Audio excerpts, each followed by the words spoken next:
আগামীকাল মঙ্গলবার দুপুর 12টার সময় বহু চর্চিত গ্যামন সেতু চলাচলের জন্য খুলে দেওয়া হবে। আজ দুপুরে কাটিগড়ার বরাক নদীর ওপর চলমান গ্যামন সেতুর কাজ পরিদর্শন করে একথা জানান রাজ্যের পূর্তমন্ত্রী কৌশিক রায় এবং পরিবহন ও বন দপ্তরের প্রতিমন্ত্রী কৃষ্ণেন্দু পাল। দীর্ঘ প্রায় 2 মাস প্রতীক্ষার অবসান ঘটিয়ে আগামীকাল দুপুরে সেতুটি খুলে দেওয়ার কথা ঘোষণা করেন তারা।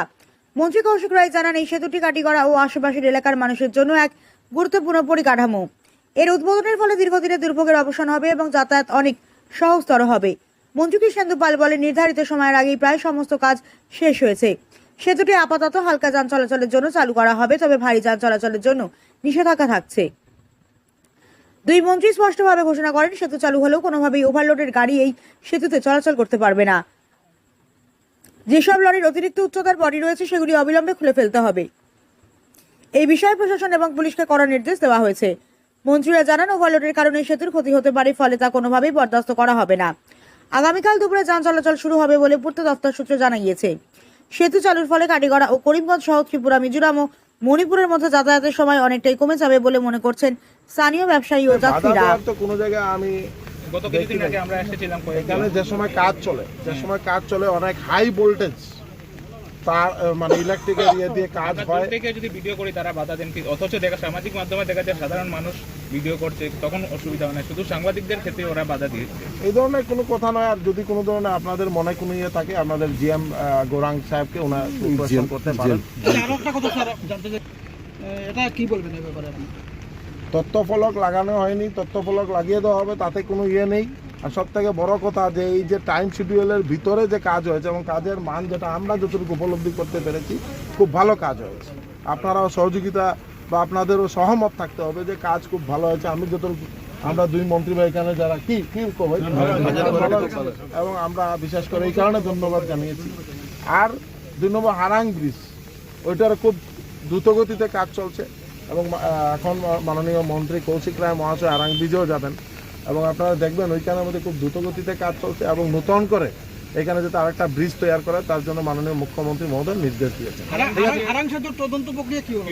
এটা তদন্ত প্রক্রিয়া চলছে এবং দোষীদের শাস্তি দেওয়াই হবে।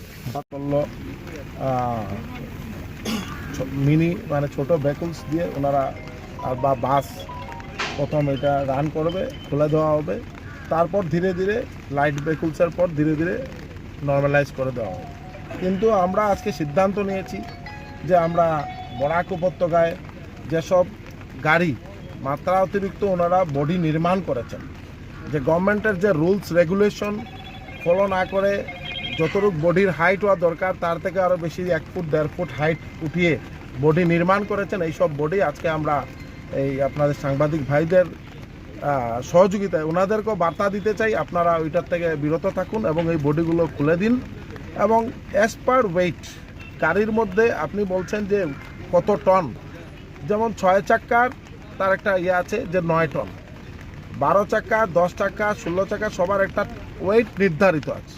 তাই অ্যাজ পার গভর্নমেন্টের যে রুলস রেগুলেশন এবং যে ওয়েট নির্ধারিত করা আছে, এই ওয়েট নিয়ে যাতে গাড়ি চলাচল করে তার জন্য সবাইকে, ট্রান্সপোর্ট ডিপার্টমেন্টের সবাইকে আহ্বান করব, কারণ এইটা আমাদের বরাক উপত্যকার মেইন লাইফলাইন। আর এই ব্রিজে অনেক কষ্ট করে আমরা অনেক দেখেছি, ছাত্রছাত্রীরা থেকে আরম্ভ করে সবাই সহযোগিতা করেছেন, কষ্ট করেছেন। তাই চাই না যাতে আগামী দিনে আর এই ব্রিজে কোনো ধরনের যাতে আর নতুন করে সংস্কার করতে হয়, যতদিন অবধি আমাদের মেইন 4 লেনের কাজ সমাপ্ত নয়। তাই সবাই সংযত হয়ে সহযোগিতা আহ্বান করছি এবং ভালোভাবে যাতে সবাই গভর্নমেন্টের রুলস রেগুলেশন মেনটেন করে চলে, তার জন্য বিশেষ করে আমাদের যত গাড়ি মালিক ভাইরা আছেন বা আমাদের মোটর চালক সমিতি বা ট্রান্সপোর্ট অ্যাসোসিয়েশন সবাই যাতে সহযোগিতা করেন এবং এই রুলস রেগুলেশন মেনটেন করেন। আজকে আমরা জেলাধিপতি মৃদুল যাদব বা আমাদের এসপি মহোদয়, এসএসপি নোমাল মেহতা, আমরা সবাই মিলে বা ডিটিও কাছাড় জেলা আমরা মিটিং করেছি, করে সিদ্ধান্ত নিয়েছি যারা ওভারলোড করবেন ওই গাড়ি ফাইন হবে, সঙ্গে ওনাদের বডি আমাদের এই যে টাস্ক ফোর্স সামনে দাঁড়িয়ে ওই বডির উপর পোষণ কাটার নির্দেশ দেওয়া আছে। এটাই আজকের মূল লক্ষ্য এবং সবাইকে সহযোগিতা করছি, সবাই যাতে সহযোগিতা যে করেছেন তার জন্য ধন্যবাদ জানাই। শ্রী কৃষ্ণেন্দু পাল মহাশয়কে সঙ্গে নিয়ে এবং আমাদের NHDCL কর্তৃপক্ষ, আমাদের কাছাড়ের পুলিশ সুপার সবাইকে নিয়ে আমরা এই গ্যামন সেতু যে কাজ চলছিল সেটা পরিদর্শন করলাম। গেমন সেতু সম্পূর্ণ কাজ পূর্ণ হয়েছে, কয়েক ঘন্টার কাজ বাকি আছে এবং কালকে দুপুরের মধ্যে সেই ব্রিজকে যাতায়াতের জন্য খুলে দেওয়া হবে। 20 মে এটা বন্ধ হয়েছিল, 21 মেতে কাজ আরম্ভ হয়েছিল এবং কথা ছিল যে আমরা 20 জুলাইয়ের মধ্যে এই কাজকে আমরা সম্পূর্ণ করা হবে, 2 মাসের জন্য বন্ধ করা হবে। কিন্তু 5 দিন পূর্বে NHDCL কর্তৃপক্ষ এটাকে করতে পেরেছেন, সম্পূর্ণ করতে পেরেছেন, এই জন্য তাদেরকে ধন্যবাদ জানাই। এবং সঙ্গে সঙ্গে এখানে আসার আগে মাননীয় মন্ত্রী কৃষ্ণেন্দু পাল মহাশয়কে সঙ্গে নিয়ে আমরা কাছাড়ের জেলা আয়ুক্ত, পুলিশ সুপার এবং আমাদের ডিটিওর সঙ্গে আমরা বসেছিলাম এবং বসে আমরা সভা করেছি এবং ডিটিওকে নির্দেশ দেওয়া হয়েছে যে এই এলাকায় যেগুলি গাড়ি, ট্রাক, ওভারলোডেড ট্রাক আমরা দেখি অনেক সময় যাতায়াত করে এবং যার জন্য অনেক সময় দুর্ঘটনা হয়।